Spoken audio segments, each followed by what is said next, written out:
quando qualquer sofrimento te abale os recessos da própria alma, entrega-te à fé.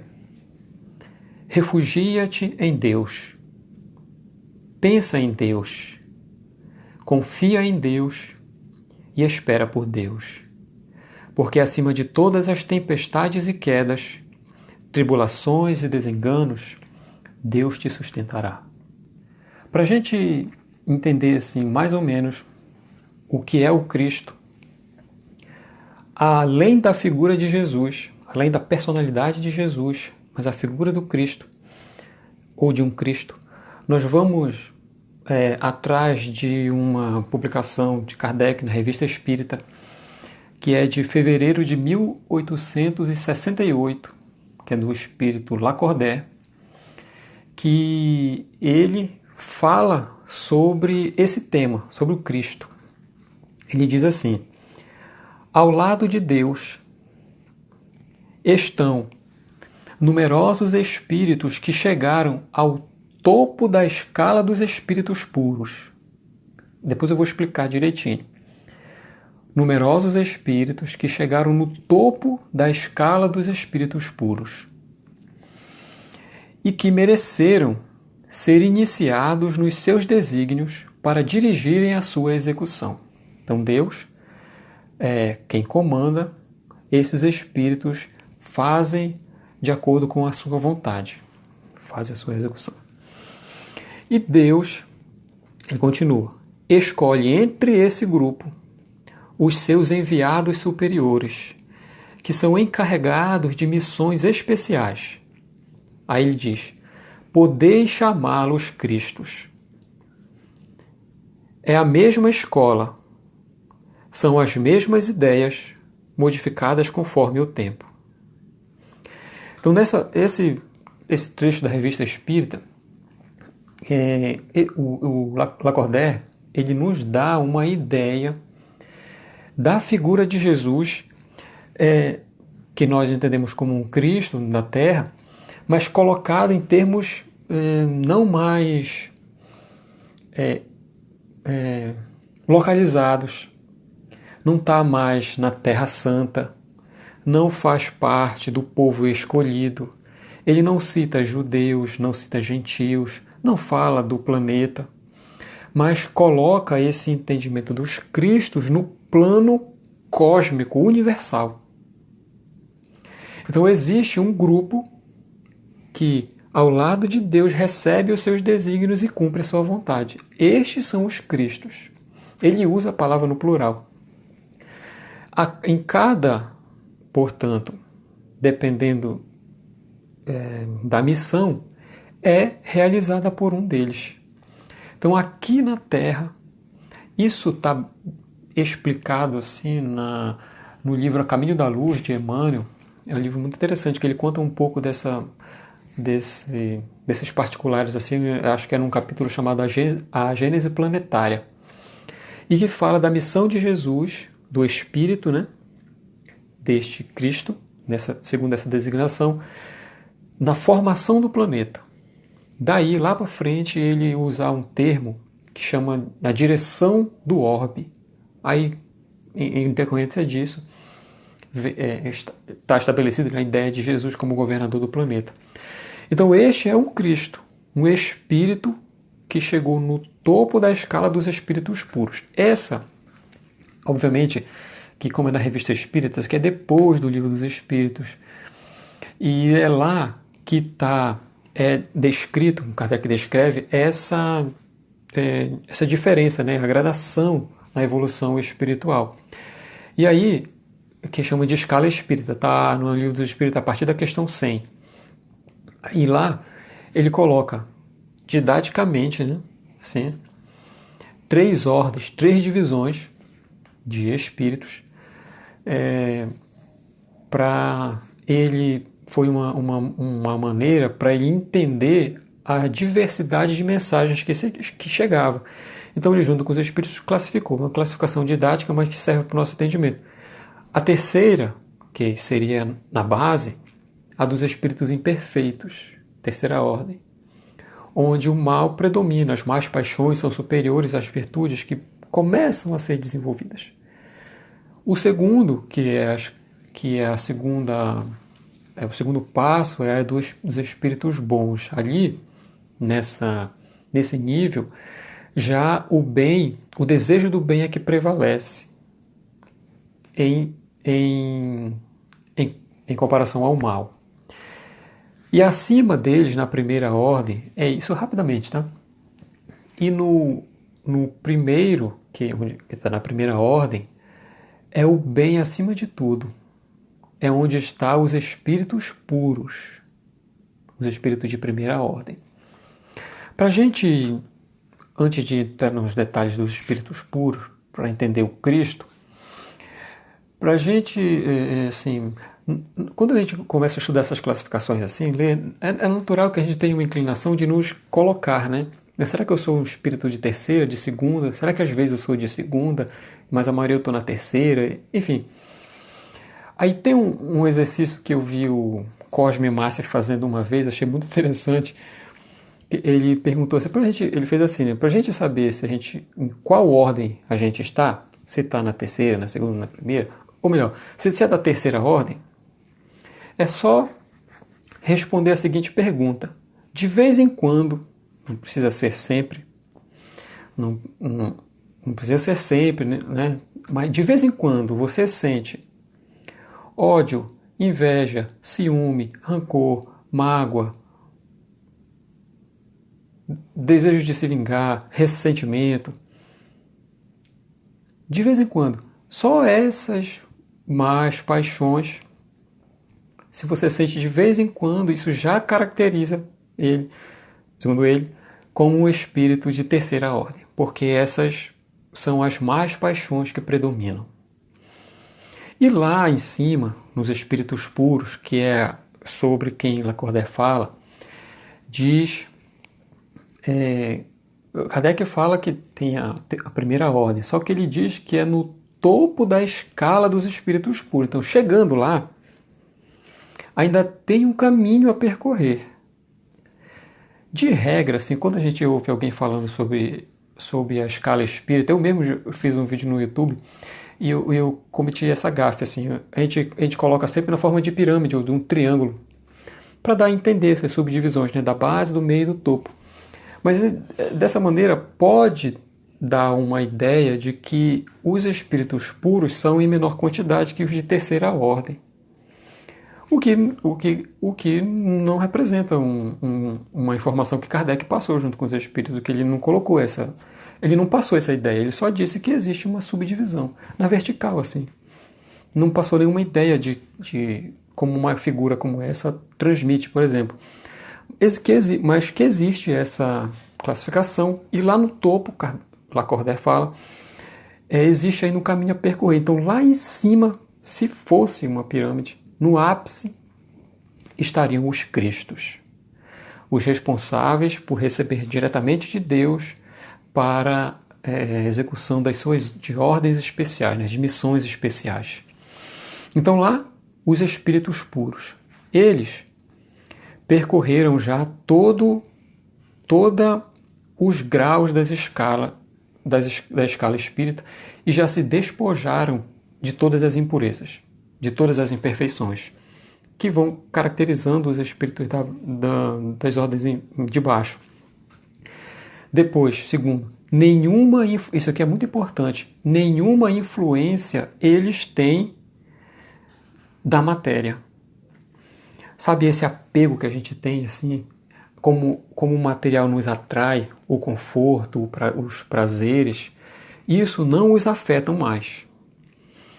Superioridade intelectual e moral absolutas em relação aos espíritos de baixo. Eles, isso do Livro dos Espíritos, né? que é o que o Espírito na revista fala também.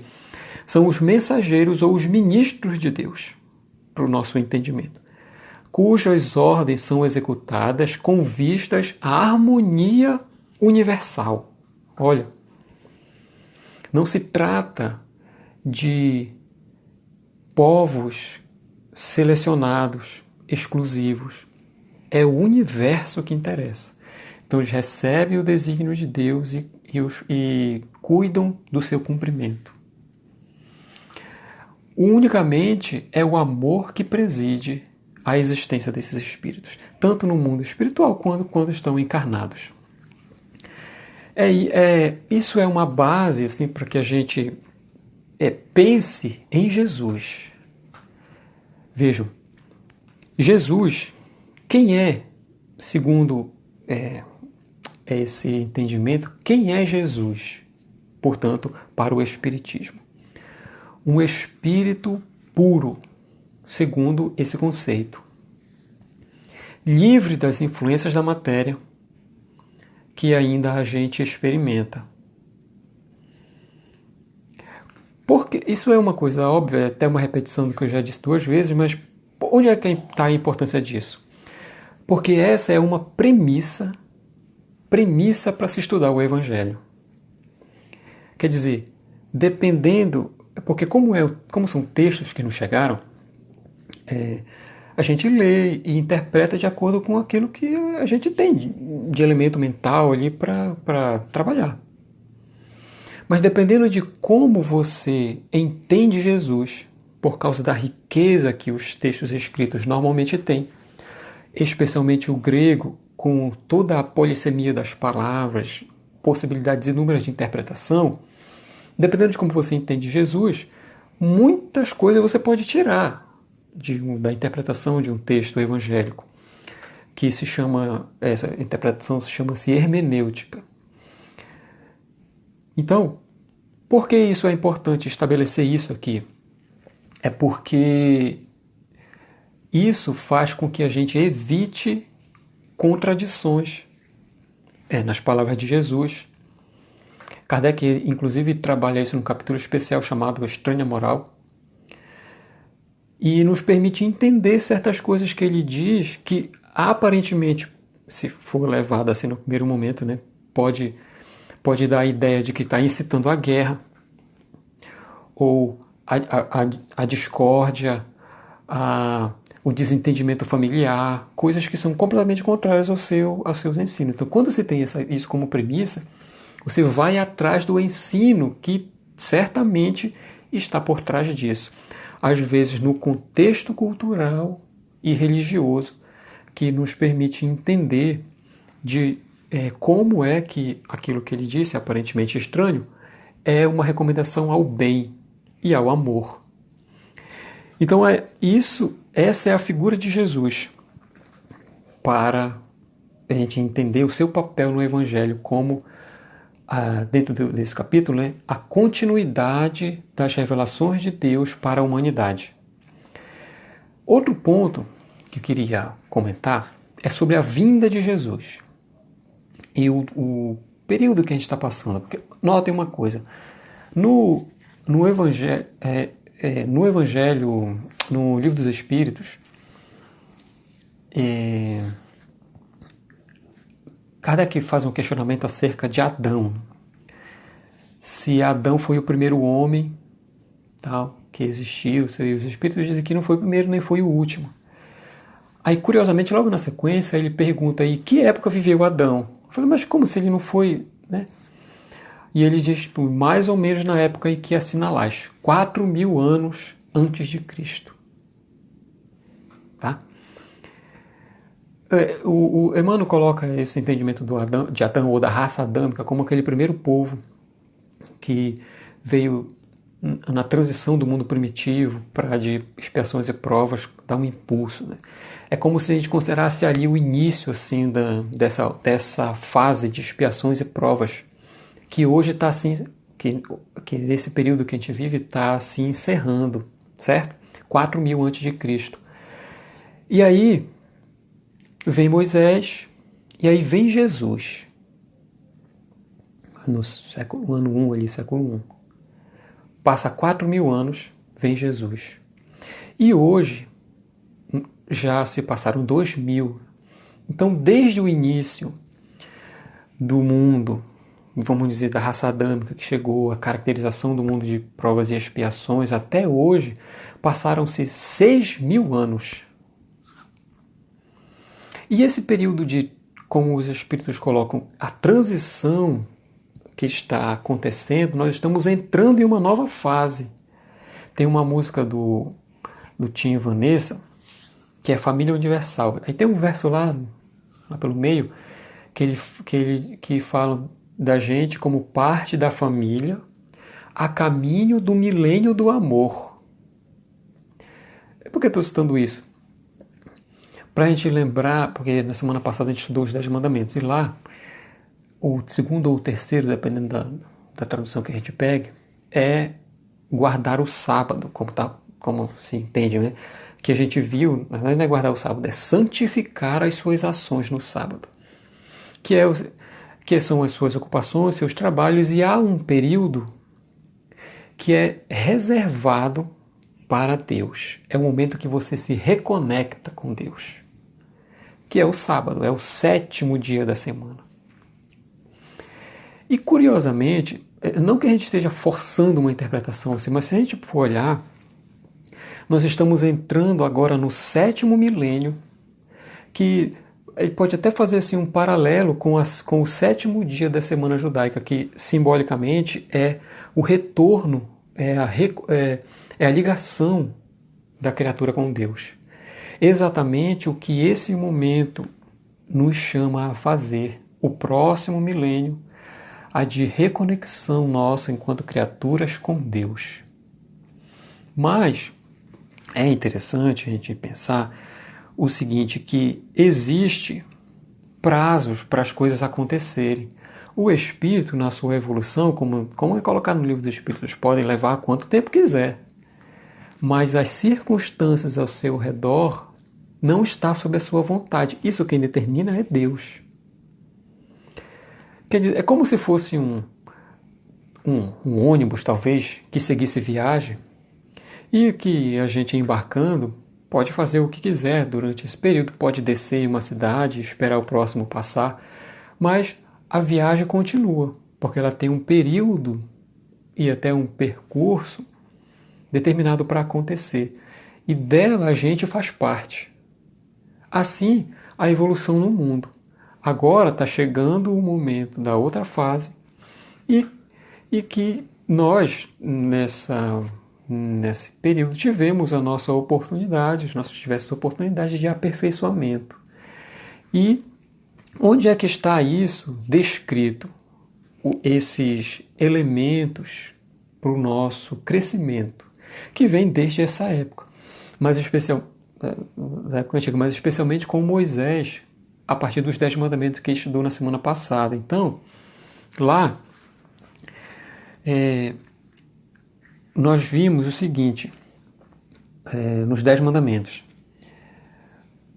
porque nesses itens do Evangelho que fala do Cristo, há uma referência que Jesus faz um resumo de Moisés e dos profetas, ou de todos os mandamentos, em 2. Né? E se a gente olhar lá para trás, nos 10 mandamentos, como eu falei na outra vez, a gente pode separar eles, né, os 10, em 2 partes. Os 5 primeiros tratam do nosso relacionamento com Deus. Todos esses mandamentos, do 1 ao 5, eles têm um significado do relacionamento da criatura, ou vamos dizer assim, o dever da criatura diante do seu Criador. Isso do 1 ao 5. E do 5º ao 10º, porque o 5 nós vimos é uma ligação, né, de um com o outro, de uma parte com a outra, pode estar tanto num quanto no outro, que é o honrar o pai e mãe. Essa segunda parte trata dos nossos deveres morais no relacionamento de uns com os outros. Todos os mandamentos a partir do 5º falam disso, da vida em sociedade. Aí, vamos ter em mente essas 2 divisões. Essa divisão quer dizer... E aí, no capítulo 11, item 8, Lázaro tem uma mensagem muito bonita, uma das mensagens mais bonitas que eu considero, que ele fala da lei de amor. E lá, ele começa falando assim, o amor resume toda a doutrina de Jesus. Certo? Então vejam, ele como Cristo, como este Espírito que recebeu direto de Deus esse desígnio para trazer à Terra o sentido do amor para nós, resumiu em tudo, em tudo que fez e tudo que ensinou. Se a gente olhar lá dentro, está o amor. Isso é uma premissa, isso é uma consequência da premissa que a gente estabeleceu de Jesus como símbolo de perfeição que vem de Deus. E no capítulo 15, que é onde ele fecha isso, né? É fora da caridade não a salvação. Quando os espíritos vão comentar, né, o aspecto moral da caridade, eles falam assim: toda a moral do Cristo se resume na caridade e na humildade. A moral, segundo o entendimento dos espíritos, no livro dos espíritos, ela é semelhante à definição da filosofia clássica, que se baseia no discernimento do bem e do mal e, como consequência, a escolha do bem. Então eles resumem isso dizendo que a moral é o bem proceder. Então tudo o que Jesus ensinou, seja no tocante à humildade ou à caridade, levam ao bem proceder, é o resumo de sua moral. Então, quando ele faz referência ao Antigo Testamento, aos 10 mandamentos, ele também a gente pode resumir os 10 mandamentos dentro desse resumo da doutrina de Jesus e de sua mensagem, da caridade e da humildade. Notem que, sendo a primeira parte dos 10 mandamentos o nosso relacionamento com Deus, todas as nossas ações com o Criador e a segunda parte com os outros, se é lei divina, ela também se baseia no amor, segundo os ensinos de Jesus. Então, como é que a nossa relação com Deus, como é que o amor se manifesta na nossa relação com Deus, atendendo os 5 primeiros mandamentos? Pela humildade. A humildade, que é o reconhecimento da superioridade divina, de nossa pequenez quando comparada a Ele, do nosso papel no nível evolutivo que nós já alcançamos, no cumprimento dos nossos deveres, humildade diante de Deus. Os 5 primeiros mandamentos, humildade. E como o amor se manifesta no 5 ao 10º mandamento, que é a nossa relação uns com os outros. Como o amor se manifesta, o nosso amor se manifesta em relação aos outros, é através da caridade. Então aí, quando nós olhamos os 10 mandamentos, está lá resumido também a moral do Cristo, a humildade, relação com Deus, e a caridade, a relação nossa de uns com os outros, ou com o próximo. Por isso é que ele resume todos os ensinos que aconteceram até a chegada dele, que veio através de Moisés, que veio de Deus através de Moisés e de todos os profetas, segundo aquele entendimento que a gente já conversou, do profeta como o porta-voz de Deus, aquele que recebe a mensagem de Deus e transmite aos homens. Resumiu toda essa mensagem recebida como amor a Deus de todas as formas possíveis e amor ao próximo. Quer dizer, e aí Kardec, quando ele faz essa análise, ele chega, ele conclui, né? Conclui, isso já nos capítulos lá para frente, né? Especialmente nesse capítulo 15. Ele conclui o seguinte: não se pode amar a Deus se você não amar o próximo. Não dá. Porque não dá para amar o Criador e desrespeitar a sua criação, desprezá-la. Então ele coloca que é através do amor ao outro que se manifesta nesse particular através da caridade que não há salvação. Por isso ele diz, que é a frase conhecida na doutrina espírita, que fora da caridade não há salvação. Então é o amor a Deus se manifestado através da humildade, valor essencial da moral do Cristo, e o amor ao próximo através da caridade. Assim é que ele resumiu, segundo as suas palavras, toda a lei, ou seja, os ensinos de Moisés e todos os profetas.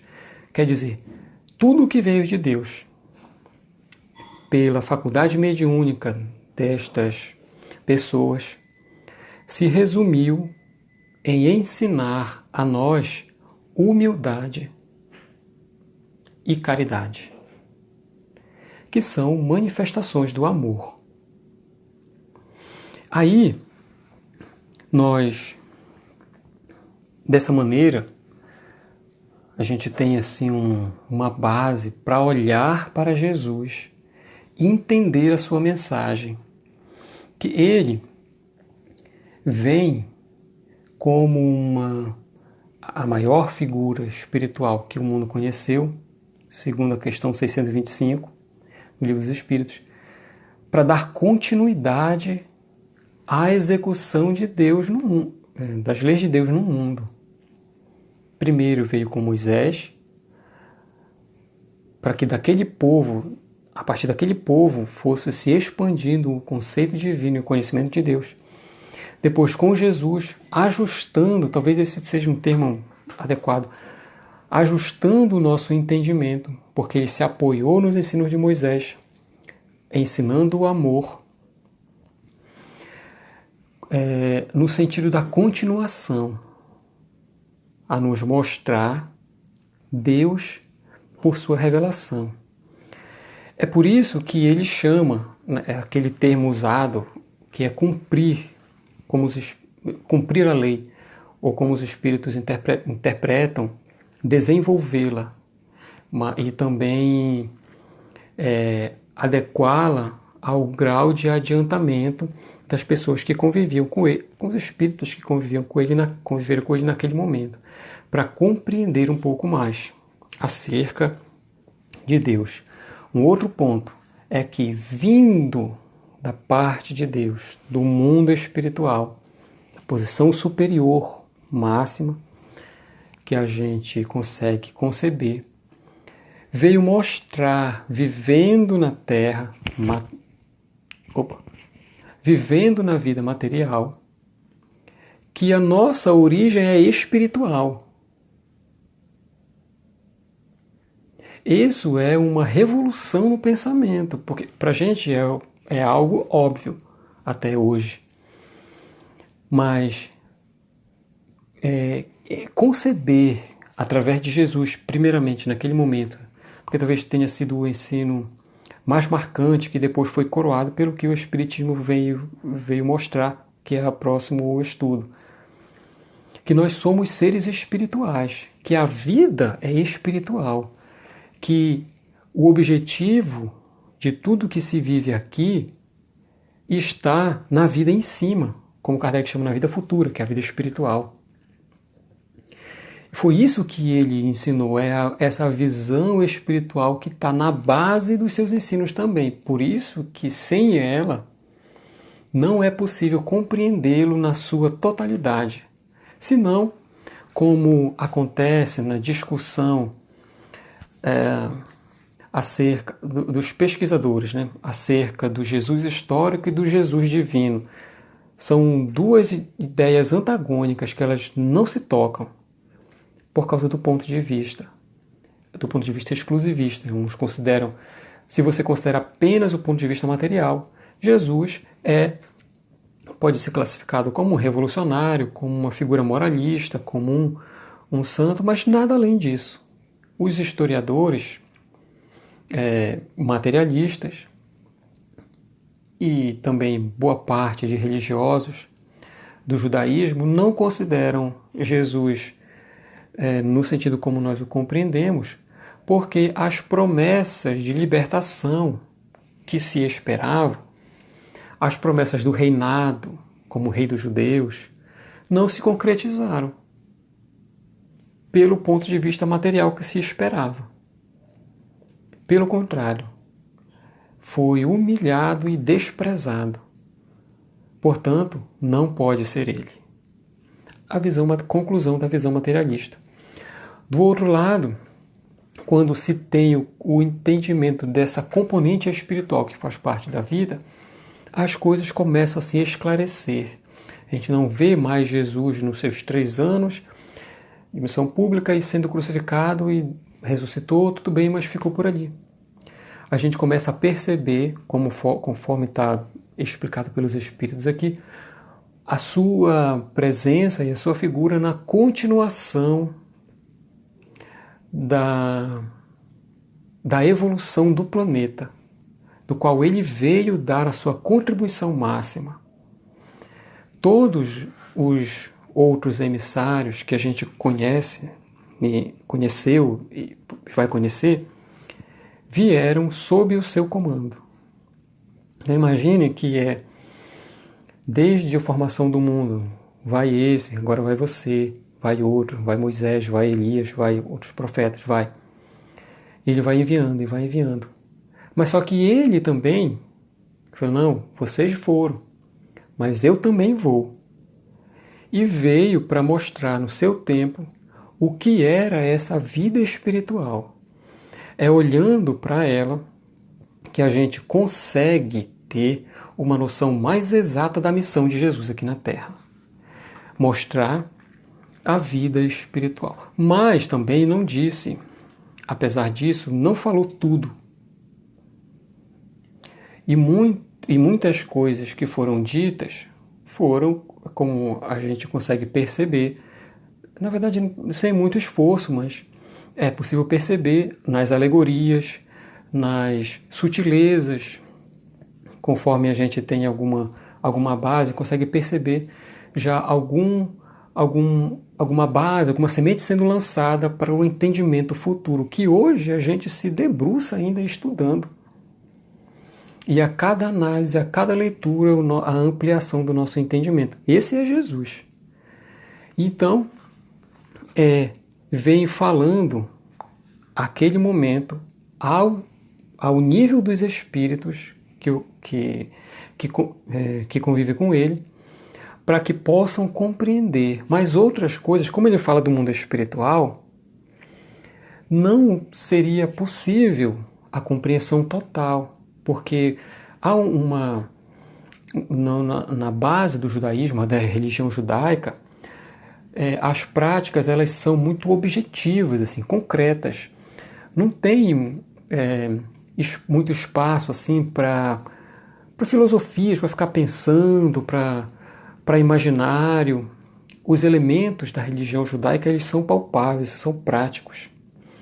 Então é uma época que a humanidade vive, que nós vivíamos, ainda muito presa às sensações, né, às impressões materiais. Por isso ele educou em cima disso. Quer dizer, faltava ainda àquele tempo um sentido na gente para compreender melhor o mundo espiritual.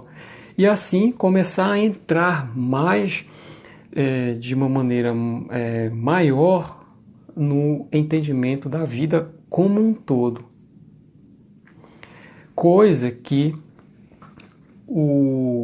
quem facultou isso para a humanidade, Kardec usa o termo madureza do pensamento humano, foi a ciência. A ciência, nas suas descobertas e nos seus métodos, é que desenvolveu o nosso pensamento, nos tirando do conceito sectário, às vezes bairrista, de humanidade, de privilégios, de planeta Terra como centro do universo. Tudo isso foi em decorrência do pensamento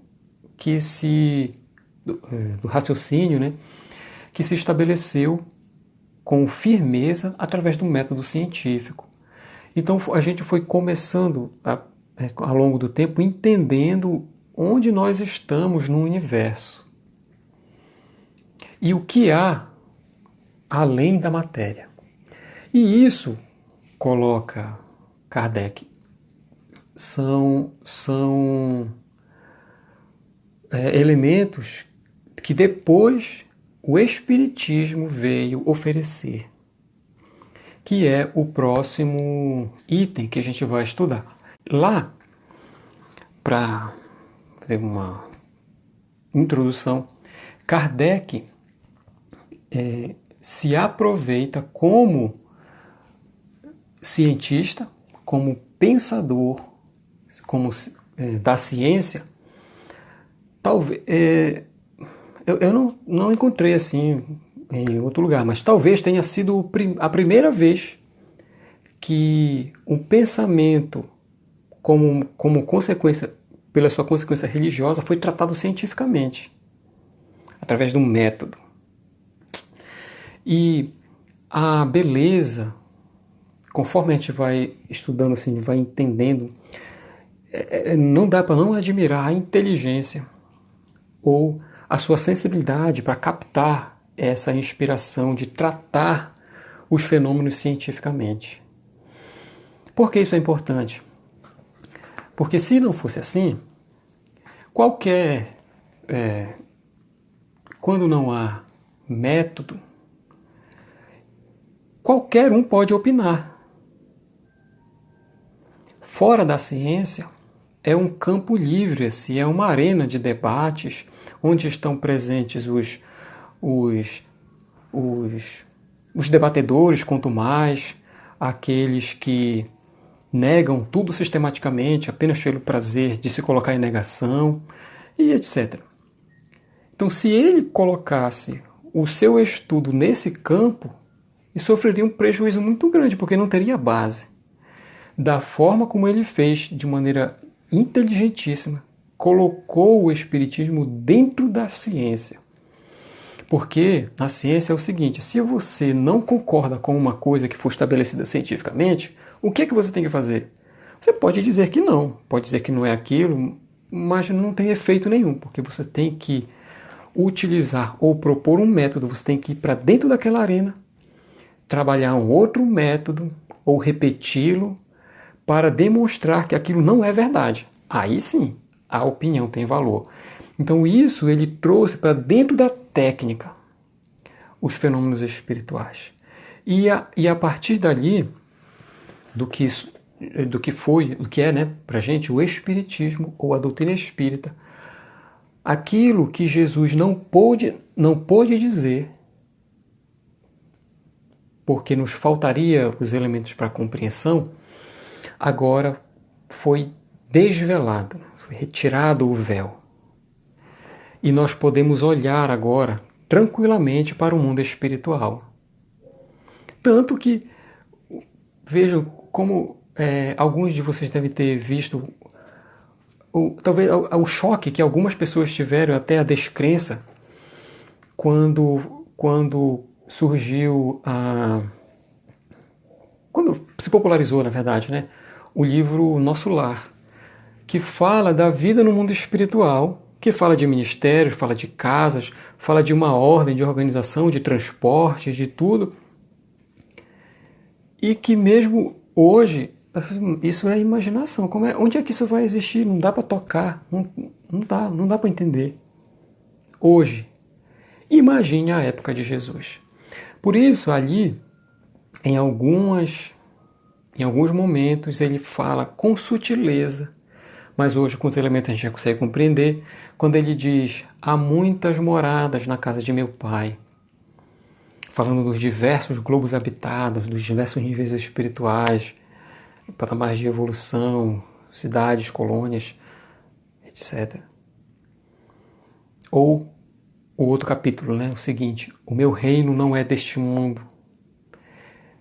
Não foi possível para muitos entender o reino como ele estava falando, porque a gente só tinha olhos voltados para o material. O único reino que a gente entendia era de um rei, de uma figura de regra despótica que mandava, que perseguia, que aniquilava, que impunha a sua vontade e o seu poder.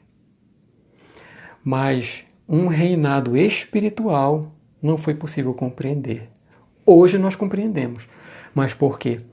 Foram esses elementos que não existiam à época e que a madureza do pensamento humano veio através da ciência e que depois Kardec utilizou como um método para nos apresentar a realidade da vida espiritual. Não como um conjunto de dogmas da religião espírita. Isso é uma diferença, que a gente precisa destacar. Não é um rito de fé, não é um voto de fé. É um fato. Não é uma afirmação ou uma crença que a gente alimenta porque um líder espírita falou, ou porque foi publicado num livro por Kardec, ou porque ele mesmo disse. Não.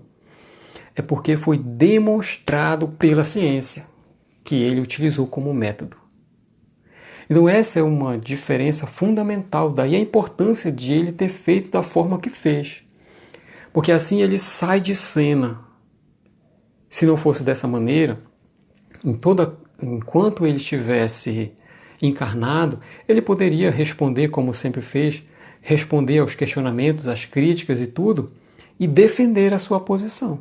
Mas da medida que ele saísse, tudo isso poderia ruir.